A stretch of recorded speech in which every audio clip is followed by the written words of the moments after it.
បងប្អូននេះជាពេញប៉ោះដែលខ្ញុំប្រើត្រេបដោះហើយពេញប៉ោះប្រភេទនេះគឺជាពេញប៉ោះដែលពណ៌ស្វាយ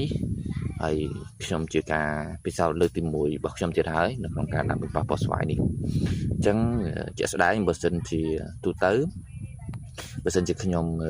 ដាំពេញប៉ោះដែលខ្ញុំធ្លាប់បានដាំពីមុនដូចជាពេញប៉ោះធំពេញប៉ោះជេរីផ្សេងប៉ុន្តែគឺខ្ញុំចាប់ចូលដីបងប្អូននៅពេលដែលយើងដាក់វាបដោះបានប៉ុណ្ណេះហើយយើងអាចចាប់ចូលដីបានដែរប៉ុន្តែដោយសារតែខ្ញុំជាការសាក់លបងខ្ញុំបានយកវាមកដាក់នៅកំប៉ុងតូចមួយទៀតដែលកំប៉ុងតូចមួយនេះគឺខ្ញុំប្រើតែសមាសធាតុ2ទេដែលសមាសធាតុទី1គឺជាសកៃដូងសមាសធាតុទី2គឺជាជីកប៉ោះខ្ញុំប្រើសមាសធាតុនេះខ្ញុំប្រើសកៃដូង70ហើយខ្ញុំប្រើជីកប៉ោះ30%នៅក្នុងការលាយលបាយច្បល់ស្រាប់បញ្ចូលគ្នាហើយខ្ញុំធ្វើការដាក់ផ្សាំវាបន្តទៀតរងចាំរហូតដល់វាអាចចេញឬរឹងមាំបានល្អគ្រាន់បើខ្ញុំនឹងយកវាទៅដាក់លើធ្នើរោងដាំដល់ខ្ញុំមិនទាន់ដឹងថាតើវានឹងស៊ីក្តៅប្រមាណភាគរយនឹងស៊ីត្រជាក់ប្រមាណភាគរយទេដោយសារតែវាជាការសាកល្បងថ្មីហើយជាទូទៅ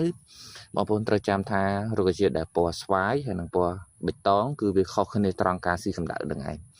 បើសិនជាពណ៌ស្វាយពណ៌ក្រហមមានន័យថាវាស៊ីក្តៅប៉ុន្តែវាស៊ីក្តៅមិនខ្លាំងដូចពណ៌បៃតងទេពណ៌បៃតងវាអាចទ្រាំទ្រនឹងកម្ដៅបានខ្លាំងរីឯពណ៌ស្វាយគឺទ្រាំទ្រកម្ដៅបានខ្សោយទេនេះបងប្អូនគួរចាំកលឹះមួយនឹងទុកចឹងនៅពេលដែលបងប្អូនដាំរុក្ខជាតិពណ៌អីគឺបងប្អូនត្រូវមើលទៅលើថ្ងៃទៅមើលអីច្បាស់អញ្ចឹងនេះខ្ញុំផ្សាំបានប្រហែលជា2-3ថ្ងៃមកដល់បច្ចុប្បន្នភាពនេះគឺឫសវាចាប់ផ្ដើមទៅហើយនេះជាបានបោះអត់តាមបានធ្លុះទេខ្ញុំចាំរងចាំវារហូតដល់ប្រហែលជាអាយុ1ខែទៅមកខ្ញុំអាចធ្វើការដាក់ដាំវាចូលរោងបានព្រោះដោយសារតែខ្ញុំចង់តាមដានវាមើលសិនអូខេអរគុណច្រើនបងប្អូន